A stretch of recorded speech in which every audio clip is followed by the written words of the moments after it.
questions for you. First, we'll look at some firsts in history, and these are about women. Women first, if you want to put it that way. Who was the first woman in space?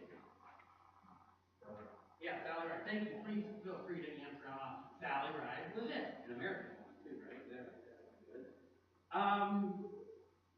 Getting into more important areas, who was the first woman NFL referee? Anybody know her name? This year, there was a woman referee that was there all year long. You probably wouldn't have seen it. They didn't make too big of a deal, which I think is great. But anybody know her name? Her name was actually, I had to go look it up too, so I'm cheating. But her name was Sarah Thomas. And from what I understand, she got good grades. Did a good job. They graded the referees, by the way. And so that was good. Now here's one. I am real curious to see if anybody gets this. Who was the first TV show female police officer?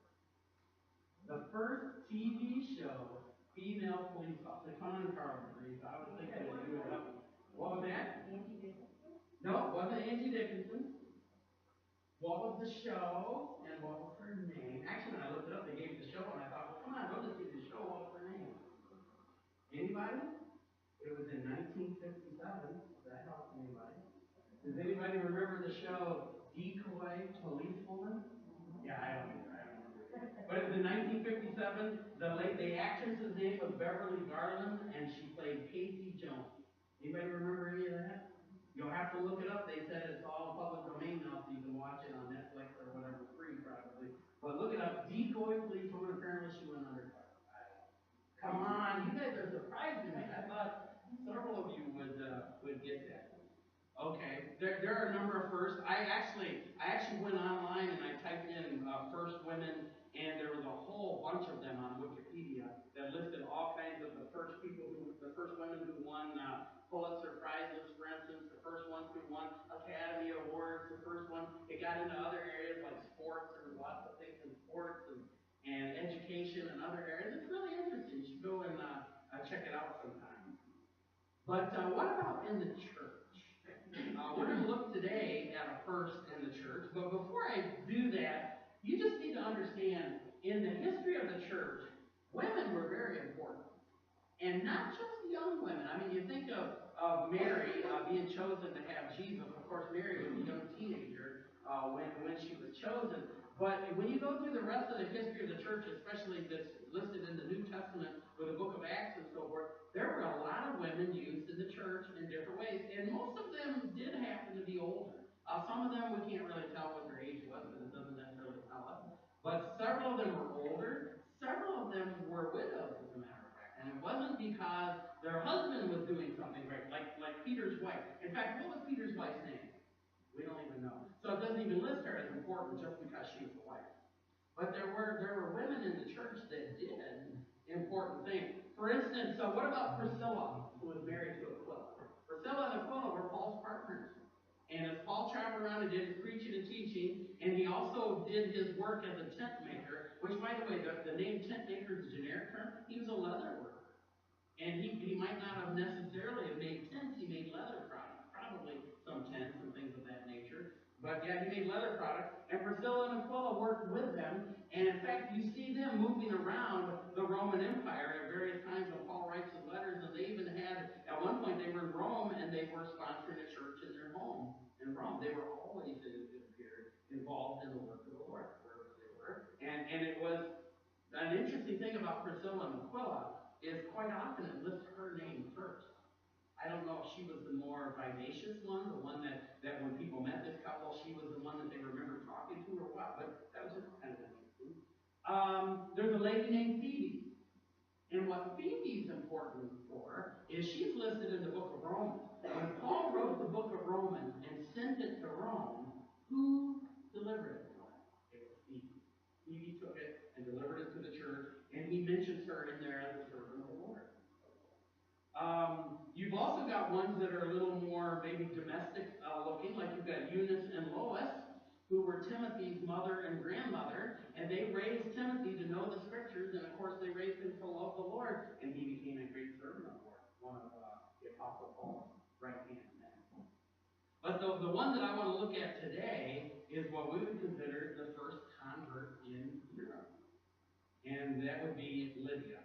And not only was she the first convert, but she immediately began serving the Lord. So if you're in Acts chapter 16, we're going to begin there. And I see now where I got the chapter 11, because we're going to start at verse 11. That's how it goes. Actually, I'd like to back up a little bit. I'd like to back up to verse 6, where Paul and Silas are traveling. Timothy joins them in the early part of chapter 16. But they're trying to go in certain directions and minister, and the Lord keeps hindering them. It says the Holy Spirit wouldn't allow them. And that could have been any number of ways. I mean, maybe they were going to try to go this way, and a large storm came up, and the ship wouldn't go that way, so they couldn't go. Well, they attributed it to the Holy Spirit. Maybe they were going to try to go this way, and for whatever reason, maybe a trail was washed out, and they couldn't go that way, and they attributed it to the Holy Spirit. But things kept stopping them from going where they were trying to go. And then we have this incident here in verse 6. And follow of Acts chapter 16. Now, when they had gone through Phrygia and the region of Galatia, they were forbidden by the Holy Spirit to preach the word in Asia. And they had come to Mysia, or after they had come to Mysia, they tried to go into Bithynia, but the Spirit did not permit them. Now, it doesn't say how the Spirit didn't do that. The Spirit might have spoken directly to them, or He might have just hindered them through circumstances. We don't know. Verse 8. So passing by Mysia, they came down to Troas, and a vision appeared to Paul in the night. A man of Macedonia stood and pleaded with him, saying, "Come over to Macedonia and help us." Now after he had seen the vision, immediately we sought to go to Macedonia, concluding that the Lord had called us to preach the gospel. So they're going to go to a different region. Now, if I could show you a map of the area, Macedonia is over toward Greece, and right now they're more in the Turkey area, if you know much about that, and they're going to maybe have to cross the ocean, or they could actually go up around and hike that way. But anyway, they're going to go over to that region, and they haven't been there yet. And then beginning at verse 11, we get the story of where they finally get into Macedonia, which, by the way, Macedonia is part of Europe. So this is the first time that the Apostle Paul has taken the gospel into Europe. And that's what we'll be talking about. Verse 11. Therefore, sailing from Troas, we ran a straight course to Samothrace, and the next day came to Neapolis, and from there to Philippi, which is the foremost city of that part of Macedonia, Achaia. And we were staying in that city for some days. And on the Sabbath day, we went out of the city to the riverside, where prayer was customarily made, and we sat down and spoke to the women who met there. Now a certain woman named Lydia heard us. She was a seller of purple from the city of Thyatira, who worshipped God. The Lord opened her heart to heed the things spoken by Paul. And when she and her household were baptized, she begged us, saying, "If you have judged me to be faithful to the Lord, come to my house and stay." So she persuaded us. All right, I would like to just pick up from there. First of all, let's talk about Lydia's story. What exactly is her story? I've already kind of mentioned it. Paul got this Macedonian call. And so they went to Philippi as they're moving around from there. And Paul sought a Jewish gathering. This was Paul's practice. When he would go into a city, at least in this early part of his ministry, he would go and find a Jewish synagogue. And then there he'd start talking from the Old Testament scriptures, trying to show that Jesus was in fact the Christ, the Messiah. But when he got to Philippi, there obviously wasn't enough men to have a synagogue. What they needed in every town was you needed at least 10 family-leading men in an area to have a synagogue. They each need to, be a father or a husband or something of that nature. And if you had 10 of them, you could have a synagogue. If you didn't have 10, the Jewish believers that were still there could get together and worship, but they couldn't have a synagogue. And what they would do is just what Paul found them doing here. They went down and they met by the river. And so he went down there, and he met, of course, Lydia, one of the women there who heard Paul. Now, Lydia, there's a couple things that we have to read between the lines about her. It appears that she probably was a widow, because her husband's not mentioned at all. She's a businesswoman, has business going, and things seem to be going very well. In fact, she was a seller of purple.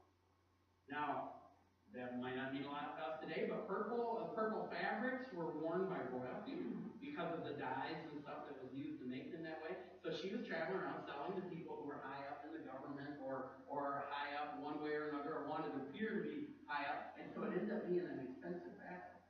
she had a business that made herself good money. What it amounted to. She was selling to the right people, the right crowd. So it appears that she was wealthy. So she was probably a widow. She appeared to be wealthy, and her circumstances were that she was traveling around doing this business and so forth. Now, she also was a Gentile. She wasn't a Jew, apparently, from the story. She was like Cornelius. You remember Cornelius, the centurion, who was a worshiper of God? He did not become a Jewish proselyte. He did not start living a Jewish life, but he worshipped the Jews' God. He worshipped the God of the Bible. Well, Lydia was the same way. For whatever reason, she understood that the God of the Bible was the true God of the universe, and so she was worshiping with the Jews, worshiping the God of the Bible, God of the Old Testament. Now, she wasn't a Christian, but she was a believer, if you want to put it that way.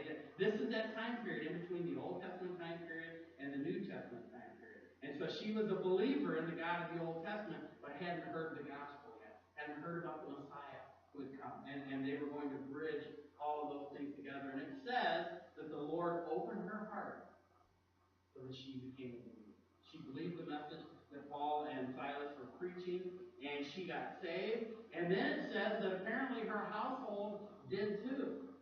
Because not only did she get saved, but the people in her household were baptized and saved as well. Now, we might mention it a little bit later, but I don't believe there were any infants in this group. First of all, I think she was probably older anyway, and the Bible never, ever gives an instance of an infant actually being baptized. The closest it has is something like this, where it says a household was baptized. Now, a household in those days wasn't just your own family. It was all of your servants that you brought along with you. It's possible that she didn't have any blood relatives. That all of her kids were old enough and out of the house now, but the ones that were considered of her household would have been her household servants. And if she was a wealthy lady doing business at this time, she probably had a few of them. So we don't know. Maybe there were some children living in the house, adult children probably at this point in time, helping her with the family business. There were probably some servants, but it says that they all got baptized. So the implication is that they heard the message. They turned to the Lord for salvation. In fact, just a little bit later in the same passage is where you see the Philippian jailer. And the Philippian jailer says that his household turned to the Lord as well. And in that particular story, it specifically says that they all believed. So again, it's not talking about an infant baptism type of a situation, but a belief situation. They turned to the Lord, and her household was saved. Now, what she did after this then is she opened her house up to them. She opened up her house up to Paul and to Silas and the group that was traveling with them. And you realize, don't you, when you read of Paul and Silas going on their missionary journeys, they were almost never alone.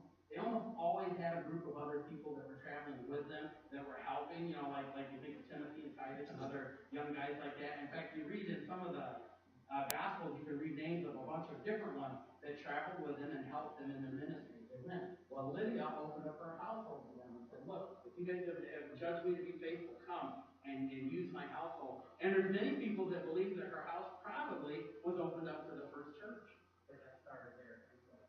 I mean, when Paul later wrote the letter to the church of I want to say Philippines, the Philippians, it may have been delivered right to her house. We're not absolutely sure on that, but all indications would be that that's probably so. She was a wealthy woman. She apparently had a house big enough for them to meet in, and she was more than happy to use that for those purposes. So we've got her story. Now, there's some things that I want to look at about Lydia that I think that we can use as applications for us. Things that we can think about. Things where she set an example for us. And how might we do that? The first example that I think that Lydia gave us, remember, this is as an older person, as a widow, yet she's a businesswoman. She's moving around doing these things. She did a few things to set an example for us. The first one is she was willing to grow and change. Now, you might not see that, first of all, when you read that story, but she was willing to grow and change. She already was a follower of Jehovah. That's why she met at the riverside with the other Jews. And in fact, it says, as the story goes, it was mostly Jewish women that were meeting down there. And she would meet down there with them. But she was already a follower of Jehovah. And if you know much about Paul's ministry, as Paul traveled around and he was trying to present to the Jews that Jesus was in fact the Messiah, he was in fact the Christ, there were a lot of people that got heartburn over that. There were some people that would accept it, they would see it, and they would receive Christ as Savior, but there were a lot of them that were saying, this just can't be. This doesn't match up with what we think the Messiah is going to be. And they would resist it. Lydia didn't resist it. Lydia heard the truth from Paul and Silas. She contemplated the truth. It says that God opened her heart to it. And she responded when God opened her heart. She was willing to learn.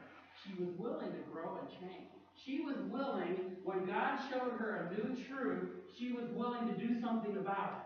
She didn't just simply say, you can't teach an old dog new tricks. And she didn't say, nope, we've got this going, we're just going to keep going over. No, she was willing to consider it. And when she saw the truth, and when she sensed God working in her heart, she changed.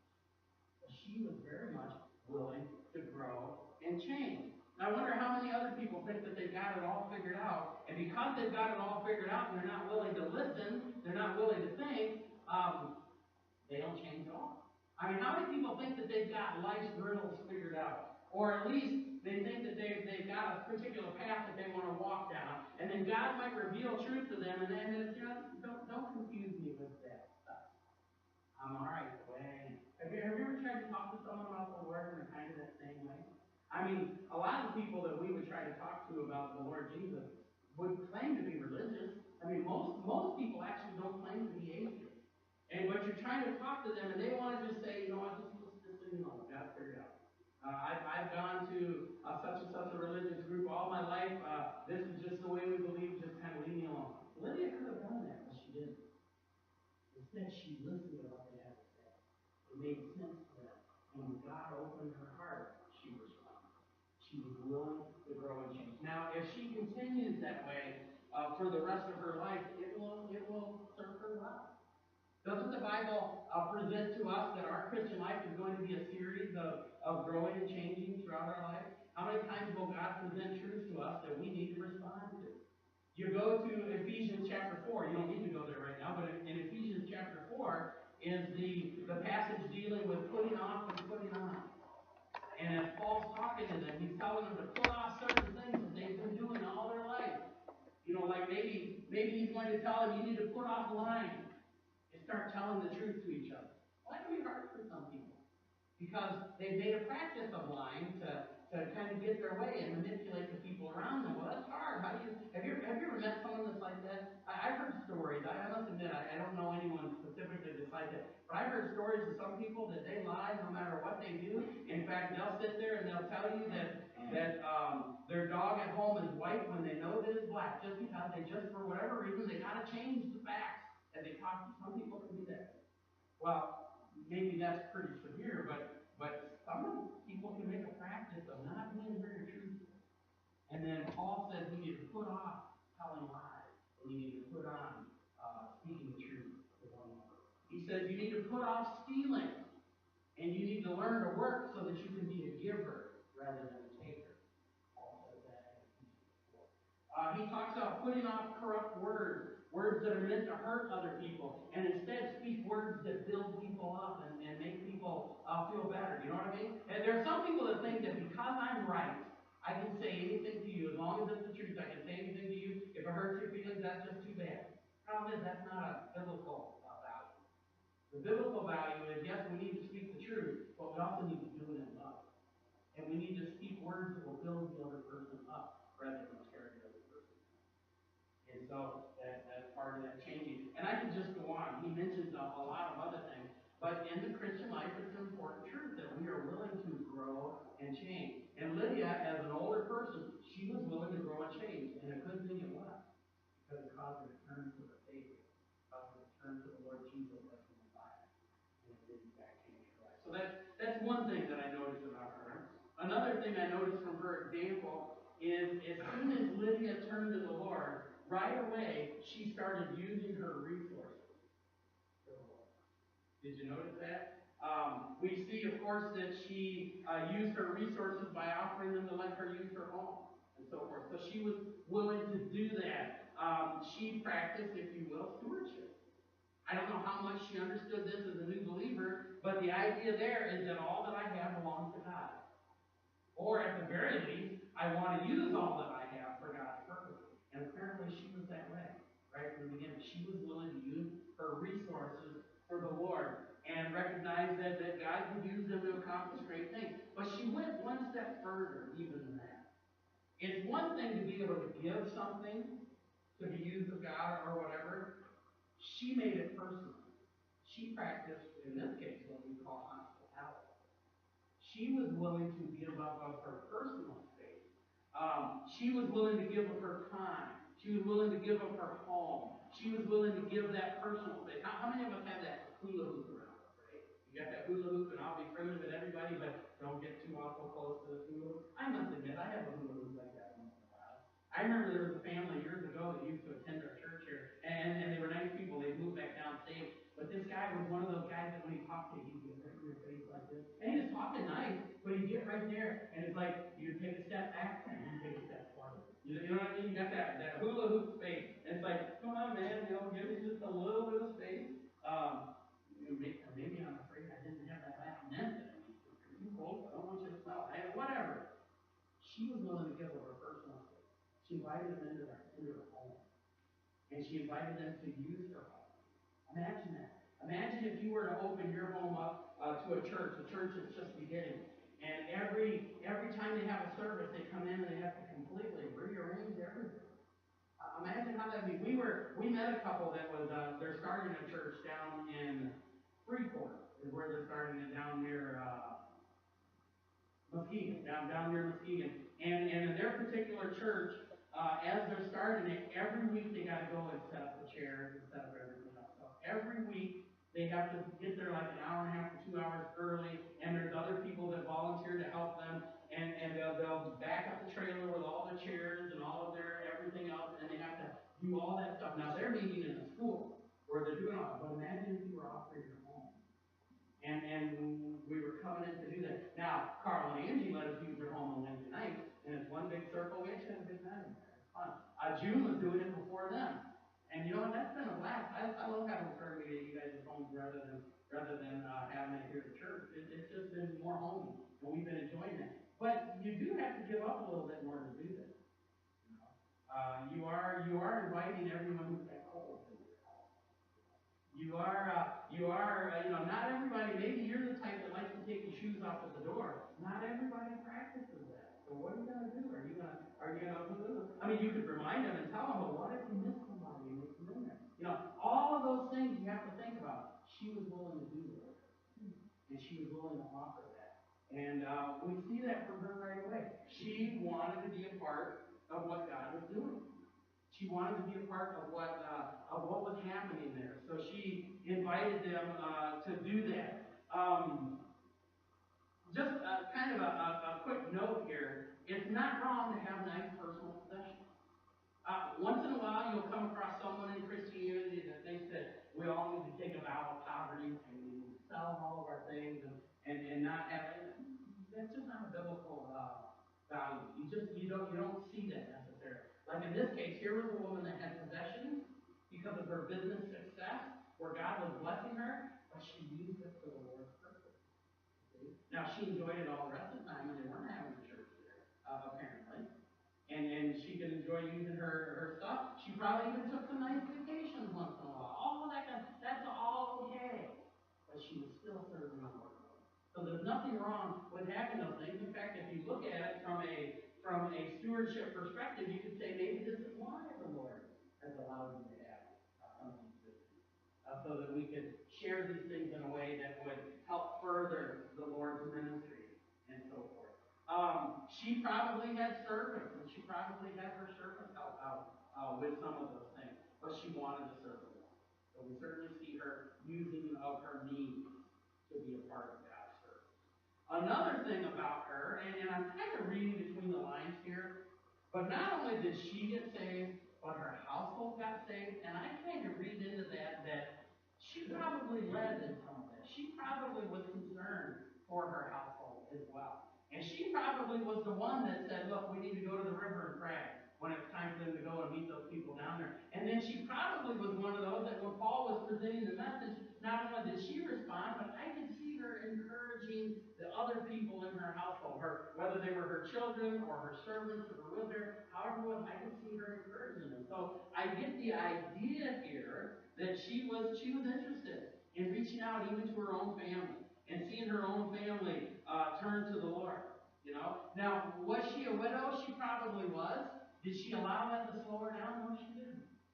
At least you don't see the evidence of it. It probably made things harder on her in the society as far as doing business and so forth. Here she is a lady, but yet she kept moving forward. And then when she got saved, did she allow that to slow her down? She wasn't a man. She couldn't be a pastor. She couldn't be one of the elders. Did she let that slow her down? No, she just kept serving the Lord.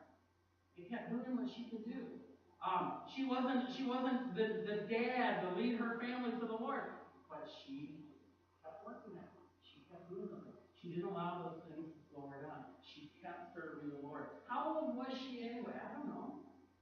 I get the impression she wasn't a real young person, certainly not a 19, 20-year-old. It appears that she would be a little older than that, successful in business, probably already a widow at this point, and I don't know, was older, but she kept serving the Lord. She didn't allow those things to slow her down. She didn't allow those things to keep her from doing that, but instead she wanted to reach out, reach her feet. So ask yourself these questions. First of all, like Lydia, are you willing to grow and change? You know, that seems like an easy question, and that would be easy for all to say, oh yeah, I'm willing to grow and change. But wait a minute, stop and think about it.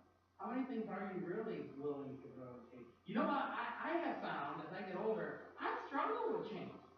Our world is changing right now. And I struggle with that. I mean, you even just look around in our church right now. Where are the young families? Where are the young families? Where are the 20-something-year-olds? We don't have them. And you know what? It's real easy to say it's their fault.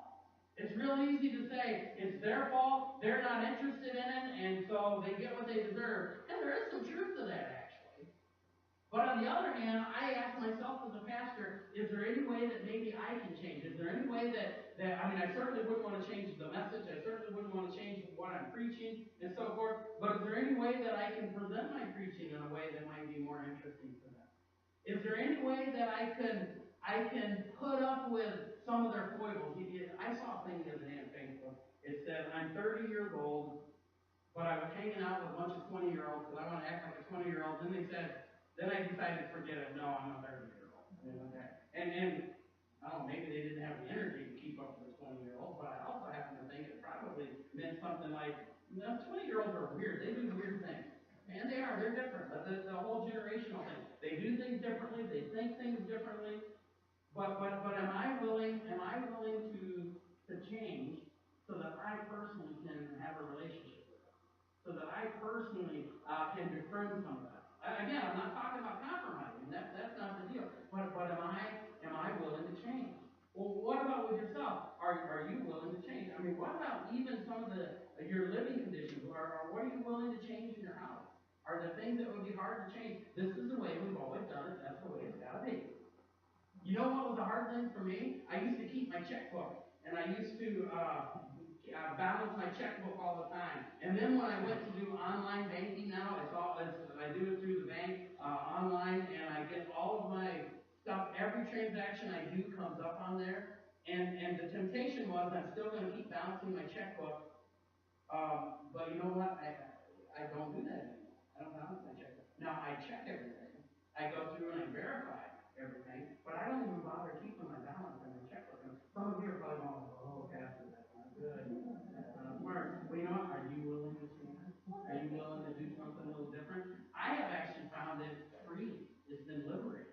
Now again, I verify everything, and I keep all of my receipts. When I do a debit card transaction, I keep all of those receipts. All my checks come up. I verify all of that, and I understand what's not come in yet, so I can get an idea of what I've actually got there. But that's been a real change for me. Are you willing to change? I've been reading stuff from church leadership things about how to do church in a changing world, you know. And we're not talking about changing the gospel or anything like that. But they're even talking about changing some things. Like, for instance, have you ever considered us as a church taking on a device to where we could accept credit card payments when we take up the offering? Yeah, I just saw Carl's look, and I think that's the same look I have. No way. I mean, I don't like that at all. But the research is saying you get a lot of your 20 and 30-year-olds, those people in that group, and that's how they do everything. And what they said was that you may actually invite them into your church, they may come and sit in your church, and you may not be able, when you pass around the plate, they might not even be able to give anything because they keep a little cash out. Everything is done through their debit card. Now, I would never encourage people to take on debt to give their offering. That would never be the thing. But that's not what they're talking about. They're talking about just doing debit card transactions, which is like writing a check coming right from their bank account. We would accept a check, wouldn't we? Accepting a check is no different than accepting their debit card. It's the same thing. But I'm not doing that. I still struggle with that. I'm not interested. They call me once in a while, and I just like, you guys want a free demonstration? No, we're not interested in that. So I'm still a ways away from that. But the question is, are we willing to change in order to keep ministry? Are we willing to do things? Are we willing in our personal lives to do changes? She was. Are we willing in our personal lives to make changes that might help us to be better outreach people, to be better witnesses to the Lord? We need to consider that. And I bet, if anybody hates change, it's me. And you know what? Why don't we just keep doing it the way I've always done it? Wouldn't that be the best way? So I certainly understand that. But she was willing to change, and we need to consider that as well. Are you seeing yourself as a steward of God's resources? Are you seeing yourself as someone who can still minister for the Lord with what it is that you've got? And I don't mean it has to be money. I don't mean you have to have a house that you can offer to use like Lydia did. But whatever it is that you've got, are you willing to minister to the Lord with that? I mean, maybe what you've got is a personal skill. Maybe you've got some personal skill that if you meet someone that's struggling in a particular area, you could go and help them with that. And it's not, you're not giving them money, you're not giving them things, you're giving them of your time because you're doing that. I knew a fellow in New York that he was a corporate accountant. He dealt with corporate taxes and stuff. And funny thing is, he dealt with the IRS every single day. And when other people talk about being afraid of the IRS, he said, I'm afraid of the IRS. What are you going to do?